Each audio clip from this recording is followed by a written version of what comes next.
It's always a pleasure talking cricket with Mr. Raman. Going back to your playing days, Mr. Raman,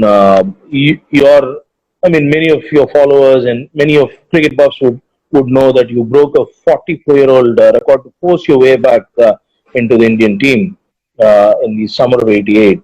Uh, how did at some point did that Rusi Modi record did someone come and tell you, or you were aware of the fact that you were on the path to break a 45-year-old first class record in India when you got those 2018 for Tamil Nadu in 88, 89? Oh, Balaji, so long ago, long ago. You're Yeah. really testing my memory here. Uh, Okay. it was a strange season for me in the sense that at the start of the season I was getting out a lot of 20s and 30s, and Okay. by the time I got to the Goa game, I thought maybe I would have got about 150, 170 runs or something like that.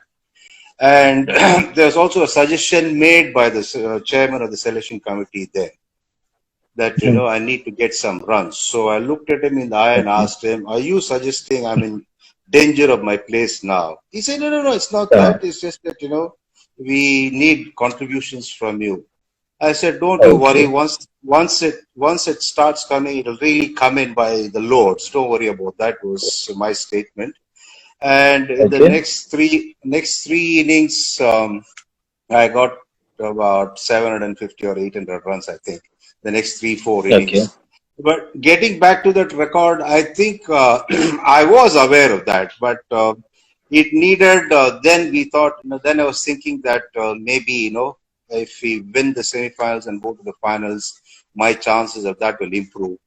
Uh, but on the eve of the game against Calcutta, the semifinals, what happened was that we had nets. I didn't bat Okay. because they had the thing of the net above your head as well at Eden Gardens.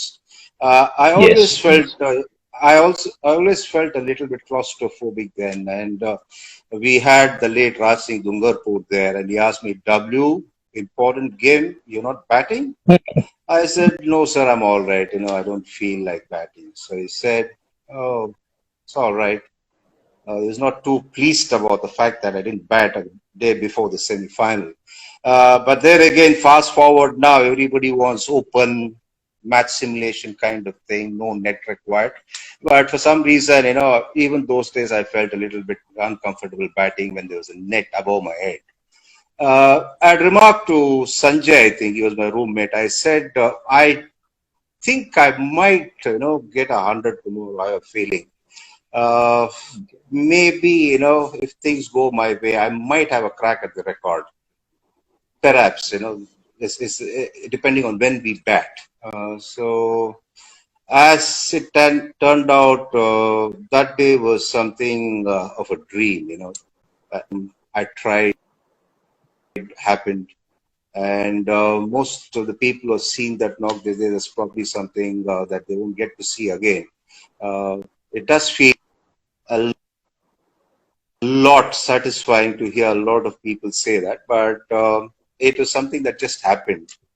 That's about it. And in fact, as soon as that was broken, the record was broken, you always had people to ensure that you don't really sort of get onto cloud nine. Pillu reporter reminded me, WV, well done, but Rusi Modi did it in less than number of matches and less innings. I said, yes, Fields. Yes, Yeah, Fields. Mr. Modi. I said, I'm only happy that, this is going to figure in the history book. I don't know for how long. But I'm very well Okay. aware Mr. Rusi Modi did it in less than number of matches and less innings. By no means I'm going to sort of, belittle that effort at all. Yeah, yeah, true. And do you know what the Hindu said the next day once the West Indies team was announced? Do you remember what the Hindu said the next day when No, the I can't Indian remember. team for West Indies? Okay, they said it is indeed an irony that the highest scorer in the Indian first class system is not even the 17th best cricketer in the country. That's what they said when the team was announced for the West Indies. So, despite getting 1,000 runs, you missed the bus, and then Mr. Srikanth got hit by Bishop, and then you joined the team for the Test matches in the West Indies, if I'm not wrong. No, I think those days That's these what things happened, right? very, After that 1,000 runs.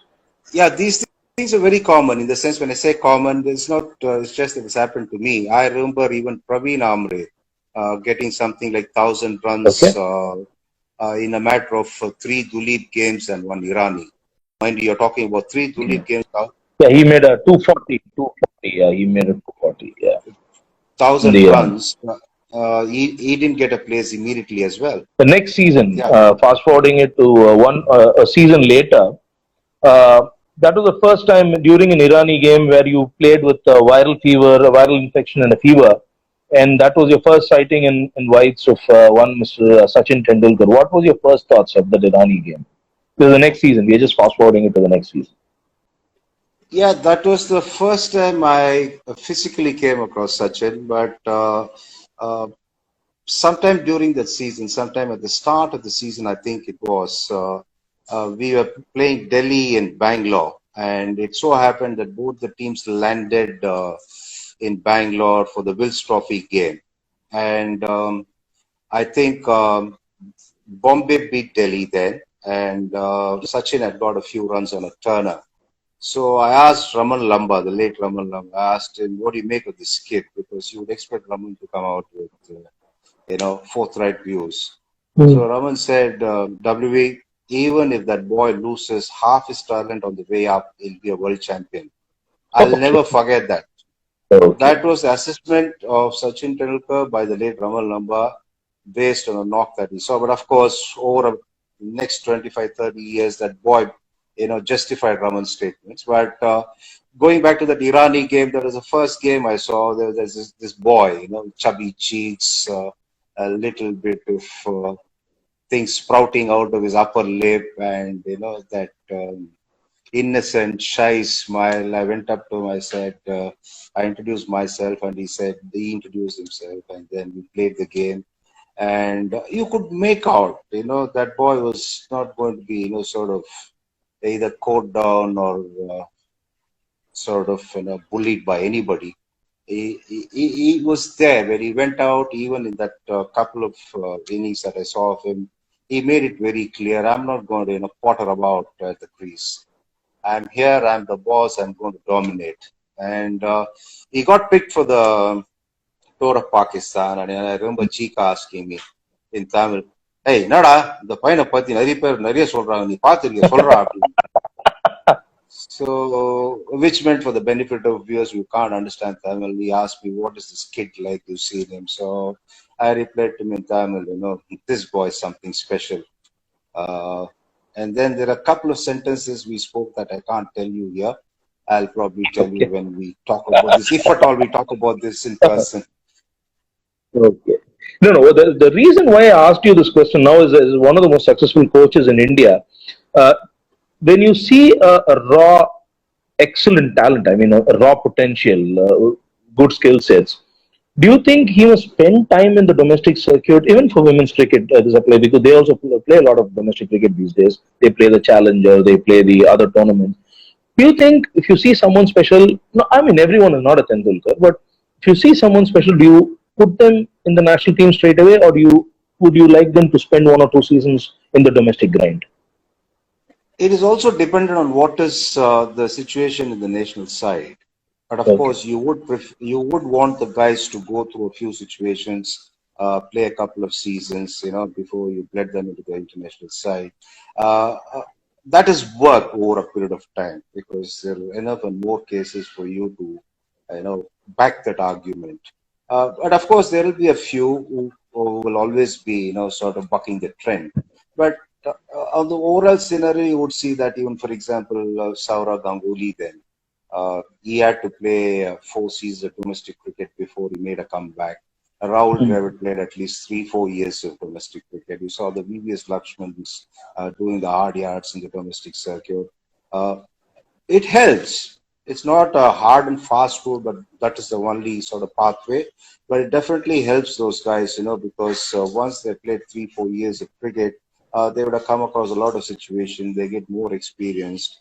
And what is important is that it's not about playing 3, 4 years. It's how much they learn from all those games they play in those 3 4 years. The guys Okay. who are better learners will always obviously triumph over the rest. Because I have at least two instances to recount where you got it spot on. One was with M. Vijay. The game was in SRMC against Hyderabad. It was a white ball game, and he got a 130 odd on a slightly difficult track. And you, me, Mr. Venkatapati Raju, and a couple of other journalists, we were sitting and watching the game together. Just after he got out and the match got over, you came, tapped my back, and you said, "Now he's ready for the international grind." You saw that after that knock, and I remember calling you for a couple of quotes on Mohammad Shami after one of his early stints in white ball cricket when you said. You watch out, he's going to be a bigger force with red ball. He's that talented. He's got the skill sets, he's got the work ethics. He's because you saw a lot of him in Bengal. You told me that this boy is going to go a long way in test match cricket. These are two instances that come to mind. Even the reason why I asked that Sachin question was, how do you actually usher a talent in when you see something special? You have to wait. As you said rightly, it's a more of a horse for course kind of a situation. You see someone special, you don't have to necessarily push them into a national bandwagon straight away. That's very well said. Now, going on, I mean, staying in cricket, but not the technical aspect of it. Always enjoyed. Most of us who was listening to you would have enjoyed your columns in the Sports Star and the Hindu and some of the other publications. Where did the idea of the winning sixer? Where did it actually come about? How did it come about? This is a wonderfully written book. If you take the name WV Raman away from it and read the book, you'll not know that the cricketer has written it. You would have probably a self-help guru has written that book. So, from where did that start? It happened in a very peculiar fashion. I had gone to Mumbai around the early part of 2016, along with Irwani to watch under 16 final. And there I met a young man who's uh, uh, one of the founders of a literary agency. So we got Okay. to talking, and then suddenly he said, "Sir, with all these years of experience, why don't you write a book?" I said, "Me on cricket." I said, "How many readers do you think do you have for that book?" So he said, "No, no, so definitely we'll have a lot of people who would be keen to know." I said, "There are enough and more books that are written. So what is it you want me to do?" I said, "Doesn't sound appealing to me." So he was a bit disappointed, and he said, "Sir, please have a think about it." If only not to deflate his enthusiasm, I said, "I'll definitely go back to Bangalore." I was based in Bangalore. Then I said, "I will have a think about it. If something, sort of triggers in my mind, I'll get back to you." So then, about a couple of weeks later, I called up and said, "Listen, woven around sport, I would like to write a self-help book. How does that sound?" And that boy's enthusiasm was twice as much as it was when we were talking 2 weeks earlier. He said, "Sir, please go ahead, send me a couple of chapters. Now let's get on with it." And the third day after this conversation, he calls and says, "I've already lined up a publisher for you, sir. I don't want to name the publisher now, but I need those chapters as soon as you can." I said, "Okay, let me take some time, think about it, and hit the keypad, and I'll get back to you." That's how it started. I had no intention of writing a book at all at that point in time, but somehow it happened. Okay, it has really come out well. I finished it some time back, and it's the path that you've taken, in fact, to tell the nuances, to deal with certain situations in life is brilliant. To all the listeners who are logged in, it's a great book. It's a good book to read, uh, especially during this lockdown where we don't have much else to do. It's a really fascinating read. Getting back to cricket, now a coach of a fairly successful Indian women's team. Did you have to do something different, Mr. Raman? Women's cricket, not taking anything away from them, probably the pace at which it's played or something. There's a couple of changes you had to make to yourself as a coach in adapting, uh, in taking over the women's team. See, it's very interesting that you framed the question the way you framed it. As we coach, we learn a lot. Okay. That's something that none of us can deny. So, in terms of handling a woman's side, as much as you can see from the outside, there's not much of difference because it's the same game. The nuances don't change too much. Yes, as you rightly put, the pace might be different. But what happens is that you have to factor in the inexperience of the girls in Okay. comparison to the boys. If you talk about a guy coming into an India A side, he would have played about close to 5, 6 years of representative cricket, starting from the under 16 onwards. 16s. Now, that would not have happened in the case of a girl. Straight away from the under 19, they used to be catapulted to the senior side in some cases, if not in almost three-fourths of the cases. So you have to sort of give allowance for that lack of experience, and you also have to be patient because they are not going to execute as quickly as someone with more experience would do.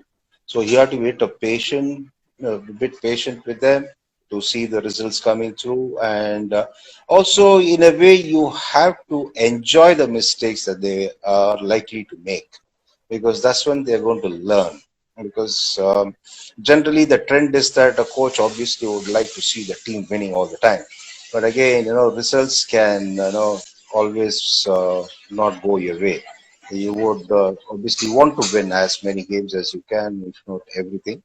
But what I mean by that is that some mistakes will be made because of lack of experience. You got to, learn to enjoy those mistakes because that is the only path for improvement. If you don't make mistakes, where's the question of improving? And the other thing is that if inexperienced cricketers don't make mistakes, who will make them?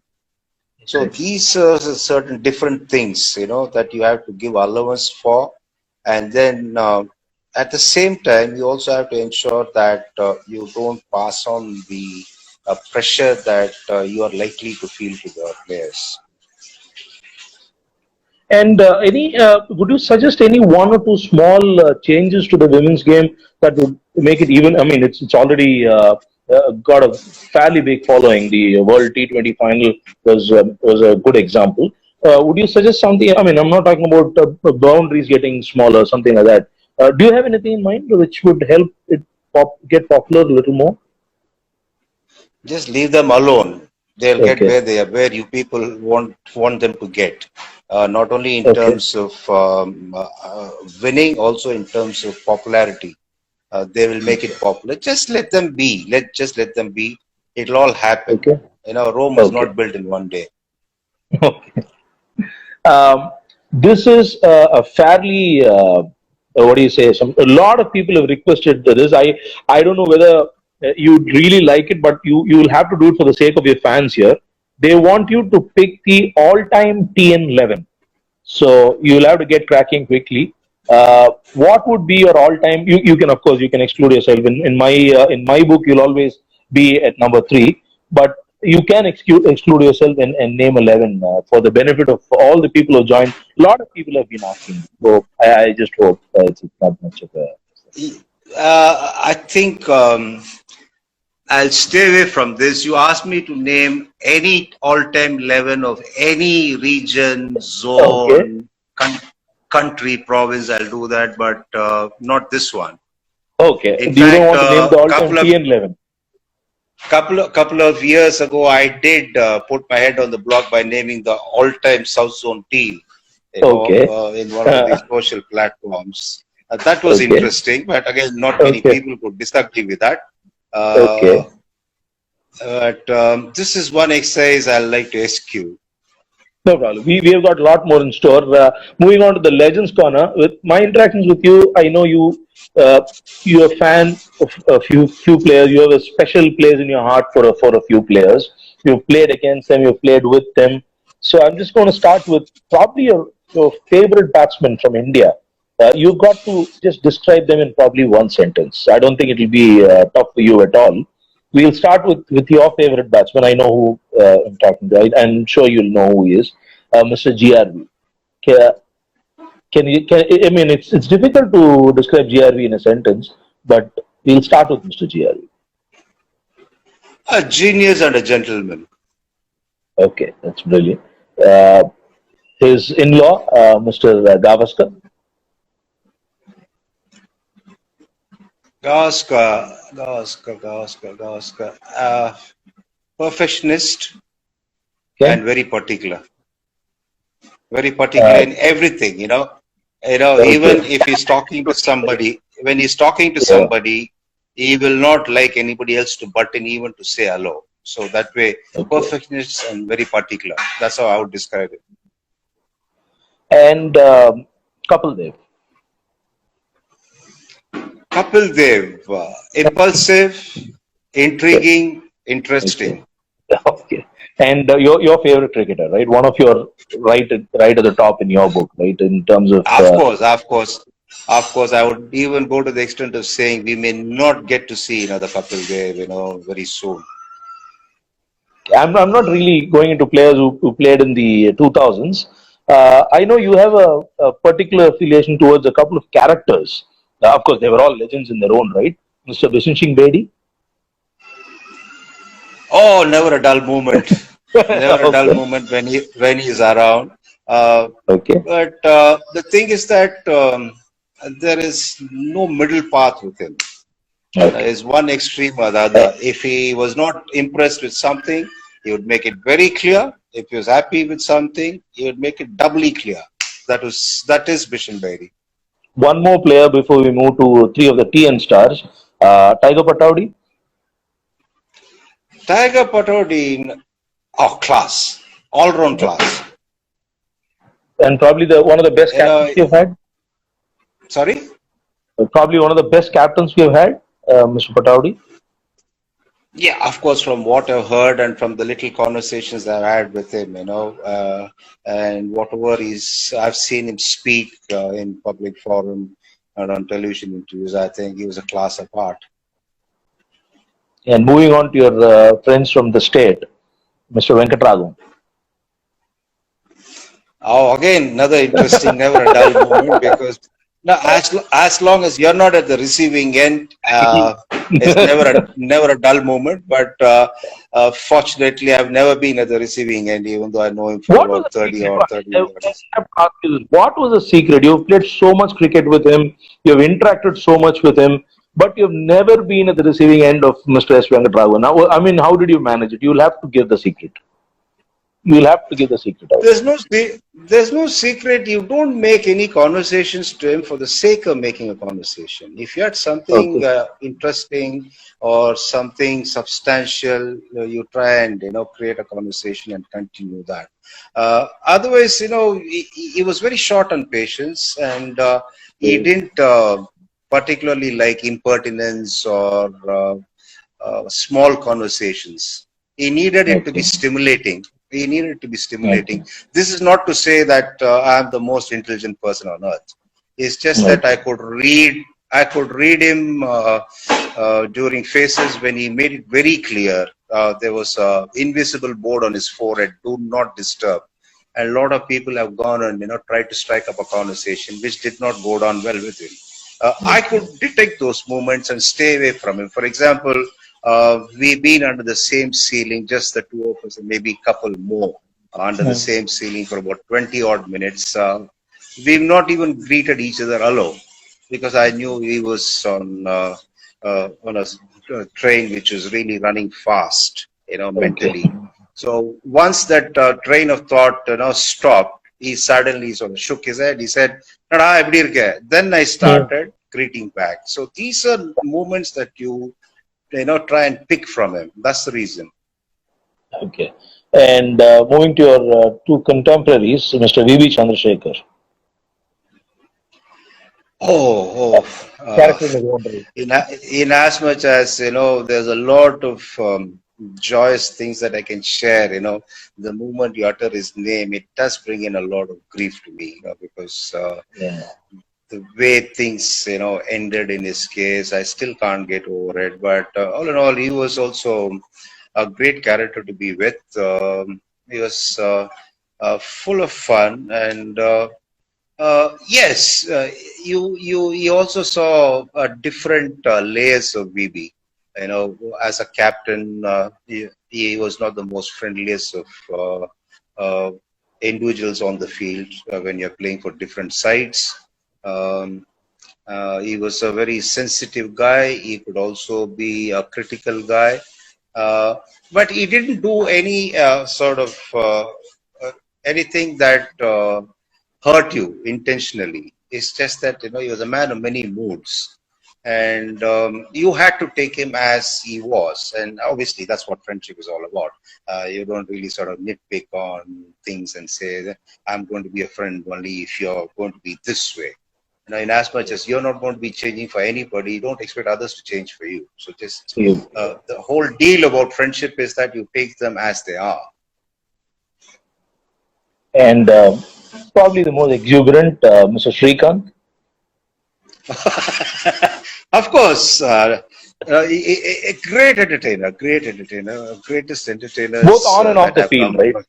Both, I was coming to that, both on and off the field, and off the field, I think there's nobody who can come anywhere close to him. On the field as well, of course, as a batter.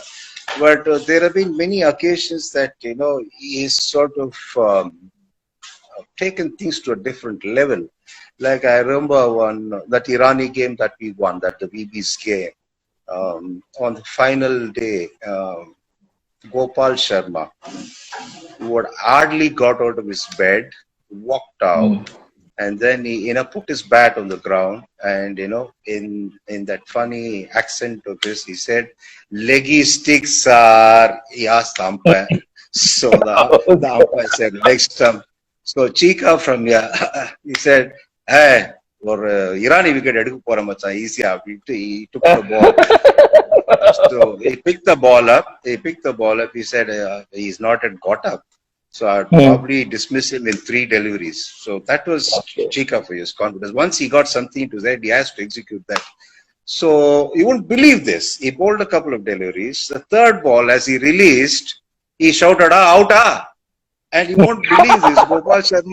Gopal Sharma tried to withdraw and play a cut shot. He got out bowled.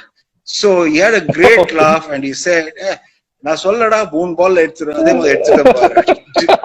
Then he said, so we all had a laugh, but yet I told him, hey, all that is fine, but the point is, you don't demean somebody like this. You know what his reply was? Hey, நான் plan பண்ணி பண்ணலடா. தபால் வாயிலேருந்து வந்துச்சு. Confidence out ஆகிடும். I said, okay, well done, carry on. So you never know which way he is going to entertain you. Which way. It could come from any angle, it could come from any topic, and it could come from the most unexpected situations. And moving on to the international stars, start with 3 West Indian greats whom you have high regards for. We'll start with Mr. Garfield Sobers. Oh, he's the only man who I took an autograph from on the tour of the West Indies 89 and 88, 89 in Barbados, I think it was, where Sanjay got a very good 100. So I was just going somewhere or I was walking somewhere. I happened to see this great man walk into the stadium. So I approached him. Luckily, I was in my whites. You don't expect Gary Sobers to recognize a newcomer into the Indian side. So I went up to him. I said, I'm so and so. I introduced myself and I said, I'd like to have an autograph on one of my pads. He said, no problem, man. Anytime. So I didn't want to take the chance of missing that opportunity. I ran to the dressing room, immediately picked up a bat that I was using then, and then went took it up to the great man and got it autographed. And then he asked me, he was very sharp even then. He said, "Is this the one you're using?" I said, "Yes." So he said, "Oh." I don't know what that meant, but I thanked him, and I was the happiest man in the world on that day. Okay. And Malcolm Marshall, no more with us, but you had some very nice things to say about him. You've played against him in Test cricket, so about Malcolm Marshall.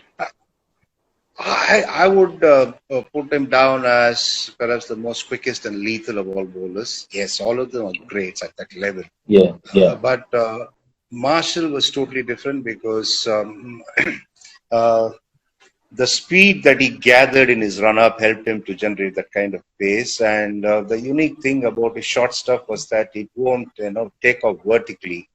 It'll take off almost horizontally, which meant that the ball would have more chance of going from one end of the throat and come out the other.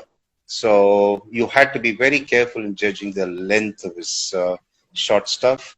And he was also a great thinker, as he got on towards the end of his career, the way he learned to swing the ball both ways at his pace. Maybe he sacrificed a bit of pace. That was fantastic. And as an individual, he was a nice man, soft spoken, very quiet. And apparently, from what Mark Nicholas has written about Marshall in his book, also suggests he was a great friend to have. yeah. Great. That's what a lot of people say. And before I move, I mean, the last will be reserved for the best. You had a fairly successful tour of New Zealand in 1990. But when I was talking to you about the experience of that tour, facing in those fairly helpful conditions for bowlers, you said Hadley could pitch the ball at the same spot, all six balls, but all six balls would be different. So, a word on Hadley, probably one of the most complete fast bowlers in the world. I would say he was the most craftiest Correct. in the sense that his control was phenomenal. And he was a man who was brilliant in not wasting the effort that he puts into his bowling. He was not the quickest, but the point was in Yeah. terms of craft, in terms of the control that he had, the control that he had both in terms of line as and length, and also the swing part of it. He was one guy who made the ball move very late. And not only that, along with the swing, he had the ability to seam the ball off the pitch as well, which meant that there were a lot of occasions where the ball would, sort of disarmingly be very, very straight in the air. And once it pitched, it seamed away. So you wouldn't really gauge as to which way it's going. That way, it was quite a handful to handle. And last in the Legends corner, you know the name, Viv Richards. Oh, I can keep talking about him, for hours on end. Yeah. Uh, he was one, who sort of walked in, lauded, and went out when he wanted to.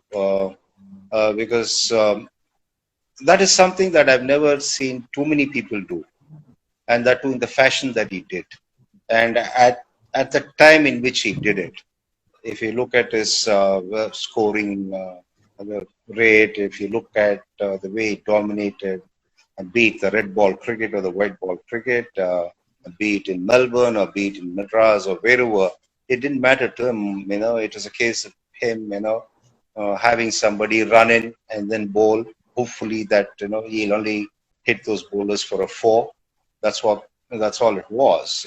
And to do it so well and with such confidence over such a long period of time takes some doing because. He never altered his style of batting nor his method of batting. When I say method, the aggression. He never looked to hang in there and get runs against his name.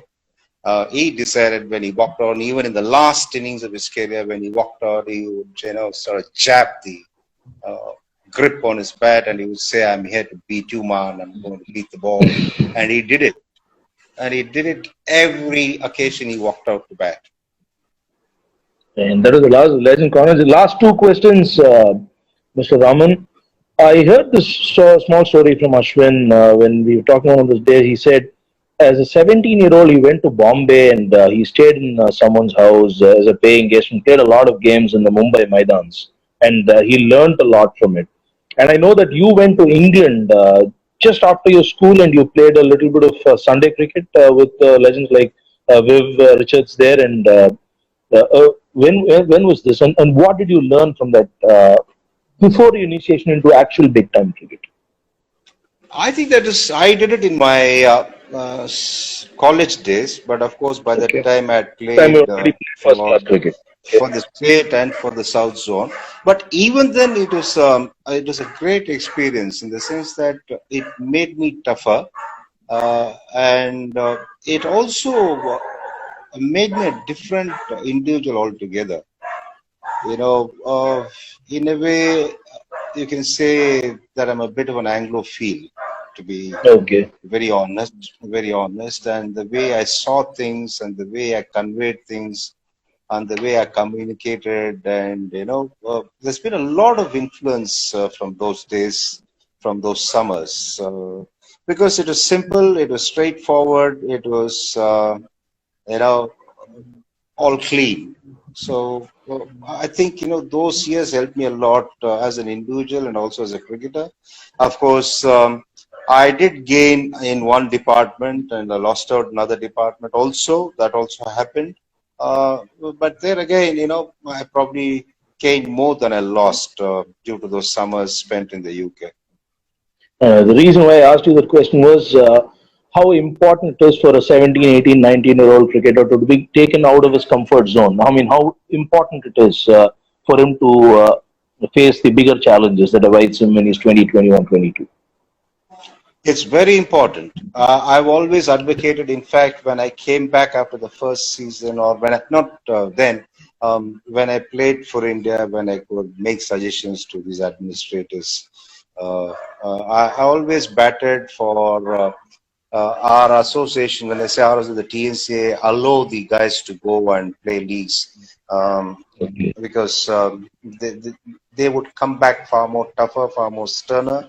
And I was batting for the leagues to be started much later, which will facilitate all the cricketers going and playing the leagues. But obviously, the mentality of a couple of them then was, yeah, you players will always look at various avenues to make money. Money. I said, there's no point because there's no meeting of the minds and there's no rationale involved in that conversation. So I didn't really sort of, bother about that after that at all. Finally, lockdown, cricketers are inside their house. They can't go out and run. They can't do much of practice. Not many can have a net inside. A lot of youngsters who are popping up have been asking this. Uh, it is going to be difficult when they take the field, whatever level it is, be it Test cricket or be it under 17 or even school cricket. What would your advice to be? What should they do at this point when they're locked down? I mean, as a coach, what would be your one advice to them? Hey, it's something like an off season. It's as simple as that. Okay, then treat this as If an you off season. Yeah, you treat it as an off season. Everything is a matter of perception. You treat it as an off season. Probably the one particular aspect there will be challenged is in revving up the physical fitness to the levels they would have had otherwise. Okay. Because they would have been continuously training without, and after taking a break of 4 or 6 weeks. Apart from that, I think, quite obviously, even the matches will be scheduled, taking into consideration the long break. So I don't think that is going to be much of an issue. On the lighter side, whenever I used to say, if all of us do the same or all of us are the same, the world will be boring. I think a lot of them would have now realized as to what it was that I meant, because everybody has been doing the same thing, holed up in a Yeah. house, not going anywhere. So no wonder the world was a little bit boring in the last few weeks. Yeah. Hopefully, I hope fun apart. I hope this one goes away soon enough, and everybody gets back to wherever they were, in every respect, in terms of what they were doing, jobs wise, in terms of their earnings, in terms of the various things that they would have liked to do before all this was stopped due to this pandemic. I honestly hope that life gets much better than what it was before this big break and a big sort of interruption, which is a big challenge. And for that, yes, for people to perhaps get back to even three-fourths of the way where they were, they would require some determination and patience. Uh, I think that is what is going to dictate and decide on what your life is going to be after this break. So, to all listeners, this was, as always, insightful. You can talk hours together to this man about not only cricket, about life in general. Thanks, Mr. Raman, for being with us. Very patient. There were a couple of technical glitches for which we're very sorry, but it really went well, and I'm sure everyone who logged in would have had a lot of good insights and a lot to learn from this interaction with you for the last 45 minutes. Thanks for being on High Coach, presented by Sri Shakti International School and powered by Gold Quiz. It was an honor and privilege having you, sir. Thanks a lot.